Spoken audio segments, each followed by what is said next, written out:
Welcome to the All Things Real Estate Podcast with our very own Josh Barker. With more than 20 years of experience and over 5,000 properties sold, Josh brings a unique perspective to the real estate market. Let's get started.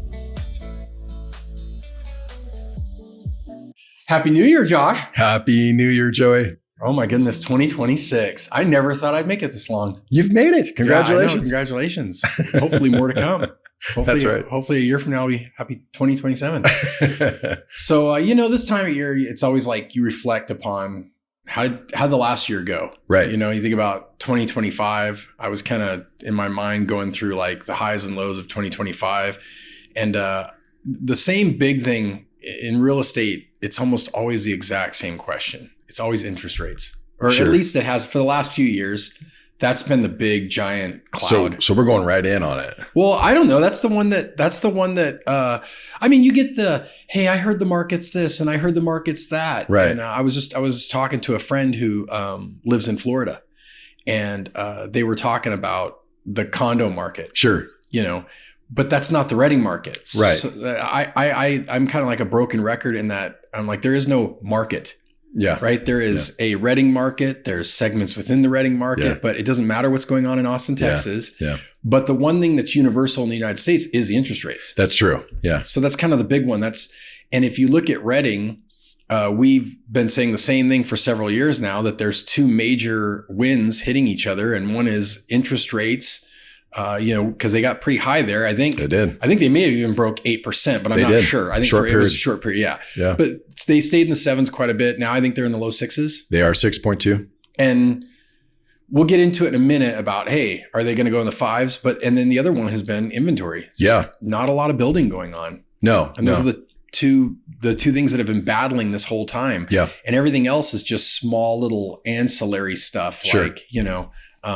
So getting right into it, our interest rates, what are the indicators? What do we think is going to happen this year? Oh, I think every economist out there, with the exception of very few, thinks that interest rates will be lower in 2026 than they were in 2025. So right now we finished the year at 6.2% interest rates. And the expectation is that we'll probably be in the high fives at some point early next year, but somewhere between, January and June. Okay. So and that'll help a little bit more buying power. I think so. I think it's going to, for every 1% the rate drops, buyers' purchasing power increases by 10%. So if the rates drop by, a quarter point, well, that's a 2.5% increase in purchasing power. So as the rate goes down, it's not going to like jump like crazy numbers. What it's going to do is as the rates come down, you're going to see sales volume slowly ticking up as a result. I mean, it'll be noticeable, but it won't be like stand out noticeable. And I think that's really the difference. You mentioned home inventory. Home inventory right now, we had 200 or so new permits pulled in the city of Reading last year. Most of those. Not very many at all. Not very That's many. Really low. It is low. Most of it was D.R. Horton or Palomar builders who were pulling those permits. And so, it's incredible, but the number of new construction is very low. And it's because of, again, interest rates being so elevated, it's tough for builders to bring product to the market. Both those builders I just mentioned, they already own land. It was already developed. They already had curb, gutter, sidewalk, street lights, everything on there. They were already in. For anybody else that wants to get in, the cost or the barrier of entry is much higher. So I don't see any changes in that coming in 2026. I mean, is there any rumbling of builders? Oh yeah, no, there's some up there, Joey. Yeah, good. Yeah, so on the west side of town, over off of Quartz Hill Road, there's some developments over there that are getting ready to come online. They probably won't be available for any kind of significant development until midsummer, but there'll be some movement there. And I don't know what those numbers will actually look like. It's tough out there. I have the luxury of and the privilege of representing Palomar builders here in town. And so I have a pretty good indication of what it costs for construction is and things like that. And when I look at the line items, I just don't know how builders that don't already have developed lots are going to be able to compete right now. Because if you have raw land and you've got to go in and you got to put a curb in, a street lights and water and sewer and utility and infrastructure, there's a lot of costs there that you don't have to do right now if you don't want to do it, right? You could just sit back and wait for pricing to get better. So what is that? I mean, what has to happen for that to change? I guess we've talked about before, maybe just the regulation coming down a little bit, that there's just so many regulations that it drives the cost.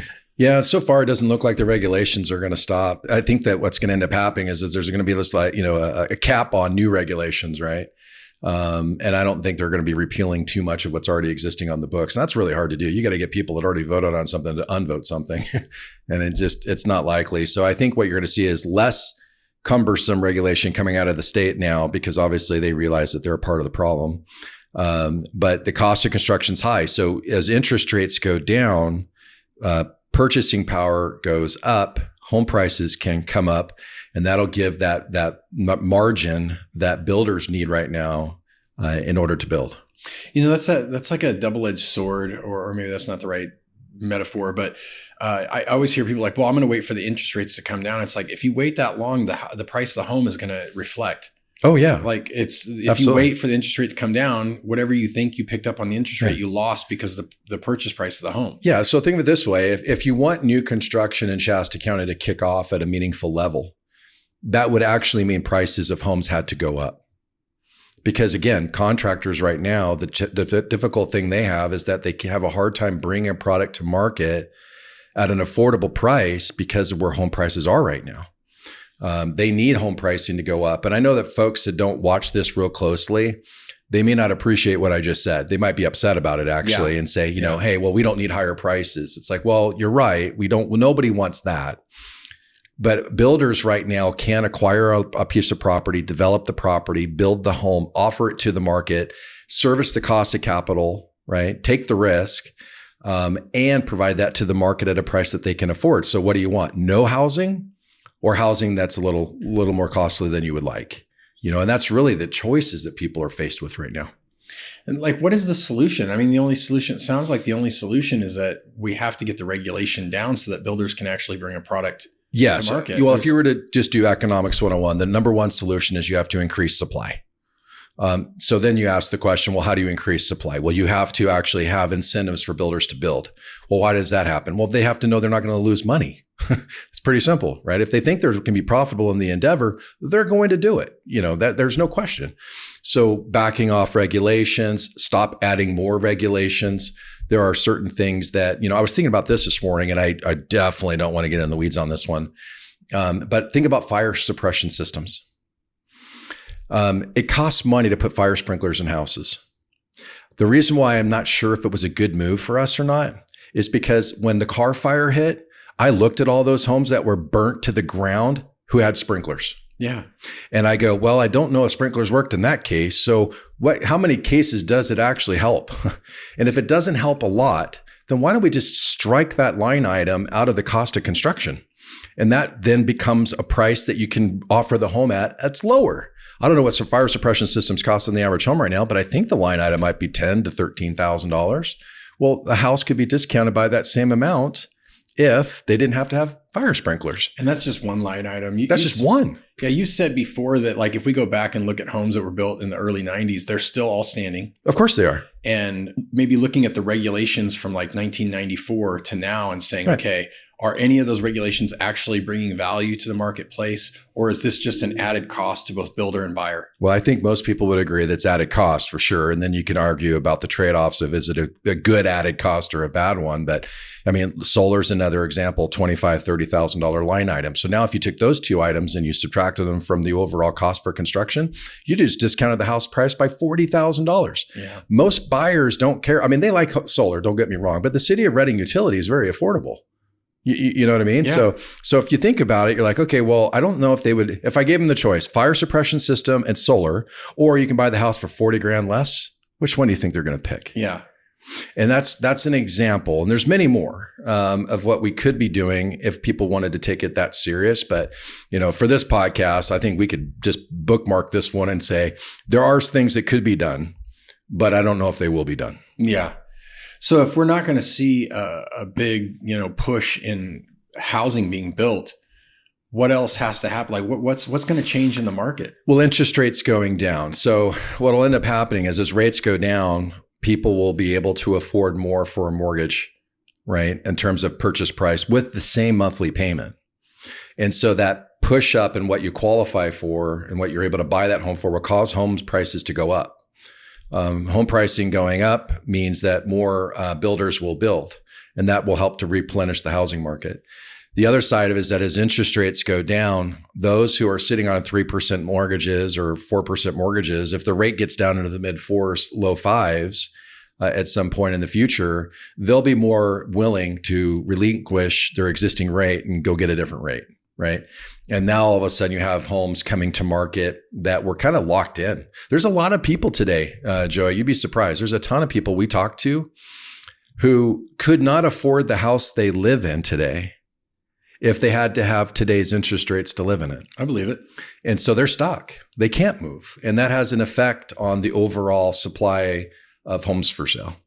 Do we see this? Is this like something that we've seen play out in bigger cities? Like you can just use as a model, like you say, hey, well, this is what happened to Sacramento during this time or somewhere else that's bigger. And that you can kind of look at it like a blueprint and go, well, this same kind of thing happened in this bigger city. Yeah. And this is how they dealt with it, or this is what happened. Sure. Well, I think what we could use our own market as an example. So if we go back to 2016, 2017, there was over 3,000 homes selling each year in 2017 and 18. This is prior to the car fire. Mm-hmm. The market was plateaued. We did not see a lot of appreciation. In fact, we had internal discussions in our company about the market plateauing out and how we were making adjustments with our recommendations to clients and things like that based on those changes. Mm-hmm. Of course, when the car fire hit, that changed everything overnight. But we had a market that was stable. Volume was sitting at 3,000 to 3,200 homes were selling each year, which meant that there was a lot of replenishment of the housing inventory. It was turning over quickly, but it always felt like there was inventory available. We were sitting at around 1,100 homes for sale at a time, maybe 1,000 in 2017. And so it felt like, there was always something to choose from, and it didn't feel like the market was appreciating. It felt pretty normal, right? And the volume was there. Yeah. Now the volumes have dropped all the way down. We're at 2,300 homes for sale. That have sold, over the last year. 2,300 homes have sold over the last year compared to over 3,000 in 2017 and 18. And that big change in difference is interest rates now are elevated. They're in that low 6% range at the moment. You need rates to come down for volumes to pick up. And then all of a sudden you'll have more inventory on the market. It just seems like an incredibly intricate house of cards where any choice made affects something else, which reaffects, you know what I mean? Like you said, interest rates come down, housing prices are going to go up. People don't want that, but that's what the builders need. It's, you know what I mean? Like, it's like, wow. But it's still on affordability, right? So I think the answer, no matter what, is interest rates coming down. Okay. Because even though housing prices will go up, they will plateau. And here's why. When interest rates go down and home pricing goes up, as soon as it hits a certain point, home builders start taking off new construction at really high levels.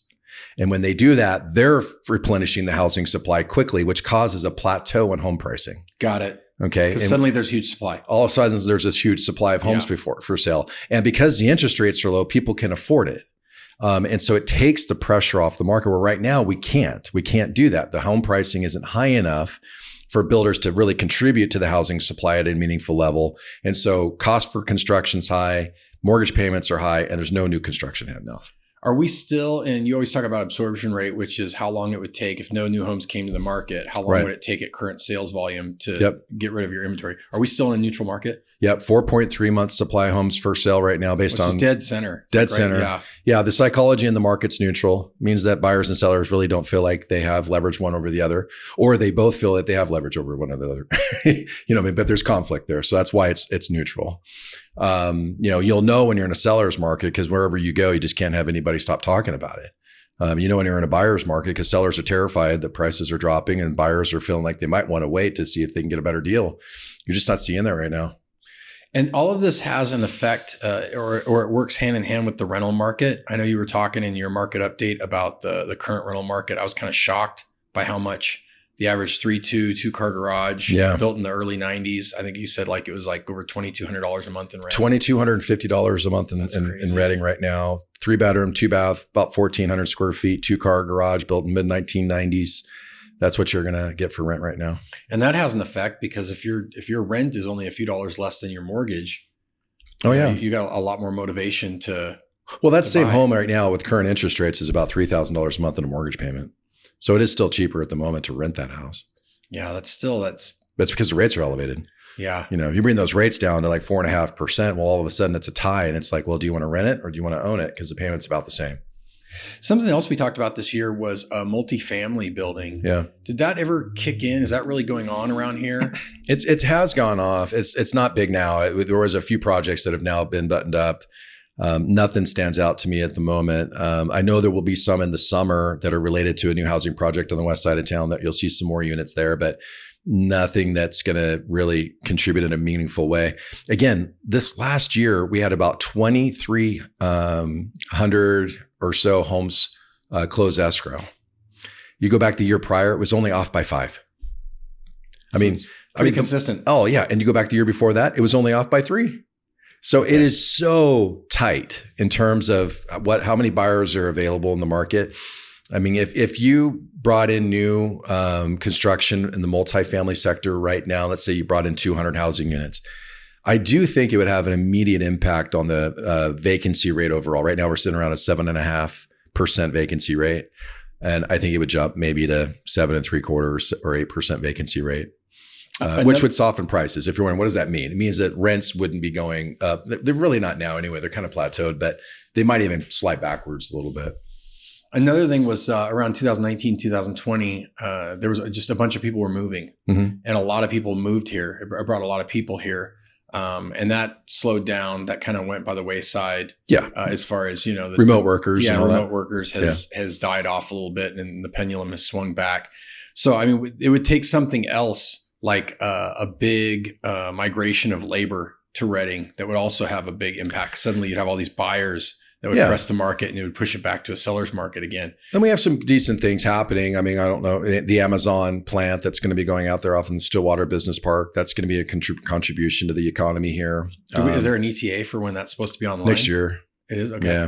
2026 or 2027? 27. Okay. Yeah. So I think we're, we have that. We have several other companies too in the Stillwater Business Park that are coming out. I mean, if I did the math on it, you can kind of project 400 to 500 new jobs as a result of some of those like 4 or 5 businesses that I'm thinking of. It's not huge, but it's that's going to feed into the economy and create some other opportunity too for businesses that support that industry, right? Or those industries. It sounds like then it's for the foreseeable future, not a lot's going to change. Slow growth. Yeah, very, very slow growth. Yeah, and the AI piece, people are getting excited about that. It's like, well, unfortunately, our energy prices, even though Reading's affordable, we're not scalable, and it's still not as affordable as other areas in the country. So, we are not going to be an opportunity for AI by any means, because power is a big issue. So, it'd be nice to get it here, but it's not going to happen. Another headwind I'm concerned about is that, we have those oil refineries in the state of California. I think we have 7 right now, of which 2 are closing. Really? Yeah. So, and that's going to make it more challenging because we have our own special blend in California, which I think has helped a lot. I mean, it makes the air a lot cleaner than it was when we were kids. But the tough part about it is that if you're importing a lot of oil from overseas, et cetera, any disruptions in that supply chain, because it's not here in the California being produced anymore, is going to be a problem. So I'm looking at the fuel costs going forward. I think there's some experts saying they could be as much as $1.50 a gallon increase. Now, overall, fuel prices nationally are going down. That's because of the energy policy. So California is receiving the benefit of that because everything. I mean, I think we're at $55 or $60 per barrel of oil, down from like in the 90s. That's a huge difference, right? Oh, it is. And California is receiving the benefit of that, but we still have a lot of additional costs, cap and trade. We have the special blend. We don't have as many refineries here. We have to outsource a lot of our oil from outside of the state. Why am I saying all this? It just means that I think we're still going to have some inflationary pressure here in the state, unfortunately, again, related to policy, that, other states in the country are not going to really deal with. I was watching Die Hard, which is a Christmas movie. Yes, it is. And if you remember the cop that goes to get the Twinkies. Oh, yeah. Well, when he comes out, I paused it. I said, Becky, look at the price of gasoline. It was 74 and 9/10 cents a gallon. I was like, whoa, remember that? So that was 88, 89. I think I had pumped for under $1 when I first started driving, or was it maybe $1.10 or something? It was pretty low. Oh, I remember paying less than $1. I remember being in the 90s. Yeah. But well, the big jump has been since like about 2015, because that's when we really started to see a lot of this regulatory cost that were being added to fuel prices here in the state. And then that's where the decoupling of us being just, 50 cents more than the other states. Now it's significantly more, and in some cases $1.50 more. So it's, politics aside, economically speaking, it's not good. I mean, because it's going to take dollars out of people's pockets. So you've got inflationary pressures on insurance, inflationary pressures on energy, and now we have home and construction that's challenging. So we need some big thinkers to solve some big problems for us.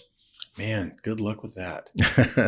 It's quite like, I remember I was on a radio show. I think I brought this up before, and one of the other people on the panel said something about like, they were talking about, we were talking about social issues regulation. Yeah. And he goes, it's not rocket science. And I said, you're right. It's magnitudes harder than rocket science. Rocket science, easy compared to social science. And that's what we're talking about when you talk about policies and stuff. And I'm also, I just remember what Socrates said, democracies don't work.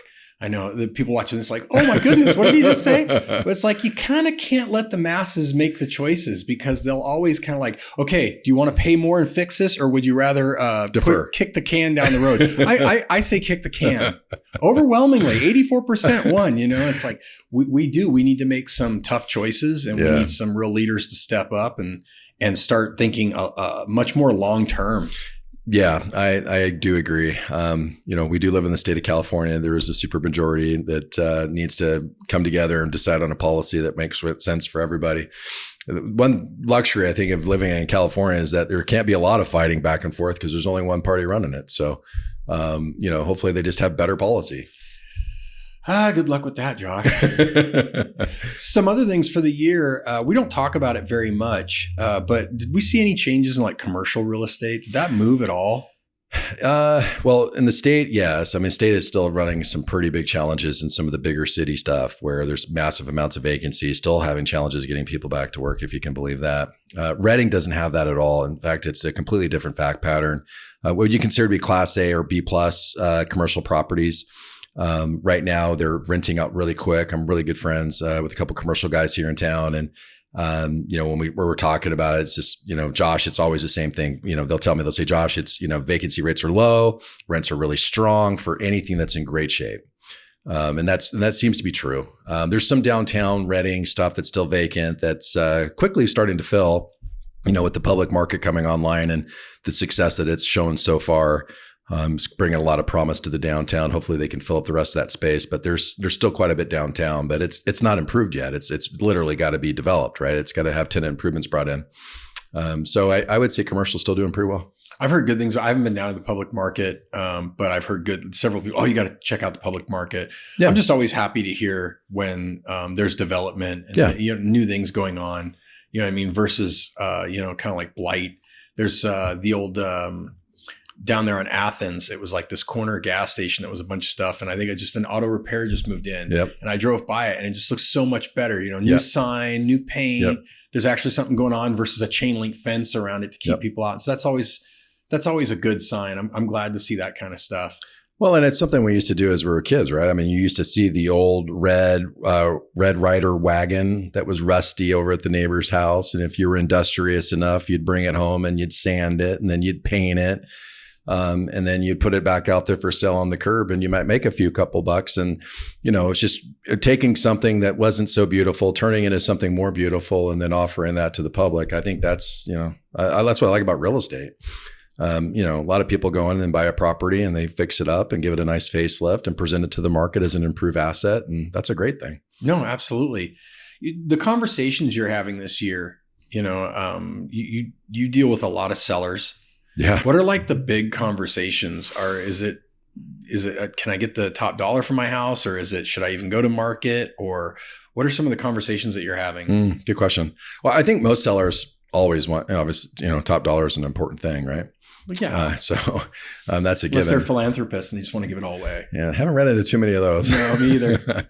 But no, I think what most sellers are concerned about is what do I need to do to my home to maximize my selling price?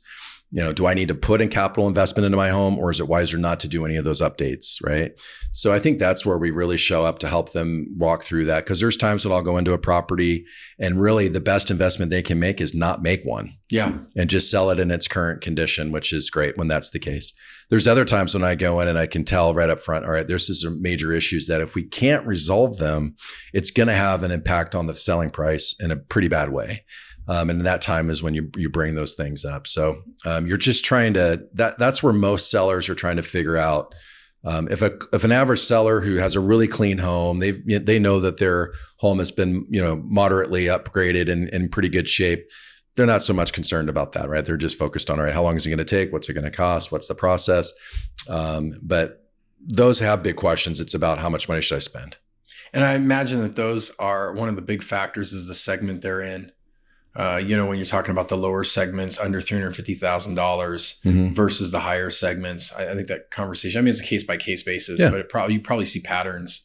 We do. Yeah. I mean, some people are tight on money. I mean, our office, we help out a lot with, if I know there's a couple of things that could be done that'll really dramatically swing the value, we offer just to pay for it. They can reimburse us when we sell the home, so there's things that we do to ease them, because really we want to help them get the best price they can. And sometimes it means you might have to replace the carpets in 1 or 2 bedrooms to get that done, or replace that countertop that's chipped really bad or something, and if people are tight on money, we understand, we'll work with them. And, like I said, we just get reimbursed on the closing when it's time, but that solves a problem for people. Again, it just comes down to people's individual situation and whether or not they have the resources or not. So 2025 is over. 2026, the big question is interest rates and regulation. I don't, is as soon as you say that, one is federal government and the other is state and local government. So these are kind of things that we're really not in our control. Well, the federal piece of it's not very bad. The only reason I would say it's not is because if there's a bunch of houses being built in Texas, that's under the federal government. Yeah. So this is state policy, not federal policy that's causing the problem. I meant interest rates. Interest rates are nationally, yeah. My best guess is, again, I think interest rates are going to be in the high 5s by mid-year. I think that if I had to guess right now, I believe that the housing market in 2026 will mirror 2025 for the first half of the year. And after that, I think that the bill that was passed last year is going to start to pick up some steam and some momentum in the economy. And I also think that with the change out in the Federal Reserve, I think interest rates are going to start to come down a little bit. And as a result of that, you're going to start to see more buyer participation. And you might see volumes in the second half of 2026 be up to 5% more than they were in 2025. That's my best guess. Most of our business planning is around that. And even at 5% more, we're still going to be in a neutral market. Maybe. You think we're going to go up into a buyer's market? I think we're going to be flirting between 3 and 4 months supply all next year. Oh, okay. So it's going to, So it's going to go down a little bit. It could. Okay. Yeah. I read that. Because when rates go down a little bit, it's going to spike demand. Yeah. And I don't know if our supply will be there fast enough. Gotcha. Okay. So I think we'll be there 3 to 4 months supply. I had that exactly backwards.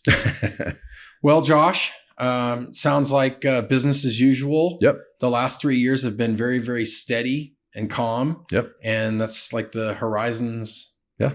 That's red sky at night, sailor's delight. So we got a red sky at morning, sailor's warning. Yes. Right. That's exactly right. Marines should know that. That's right. Which I think I got it right. You did. Because it rhymed. And if it wouldn't have rhymed, then I would have known I got it wrong. But so it's red sky at night. There you go. Okay. All right. Well, Josh, thank you. I'll see you in February. Happy New Year, man. Thank you. Happy New Year. If you're enjoying the All Things Real Estate podcast, please feel free to subscribe, rate, and leave a review wherever you listen to your podcasts. That helps others find the show, and we really appreciate it. Thanks again for tuning in, and we'll catch you in the next episode.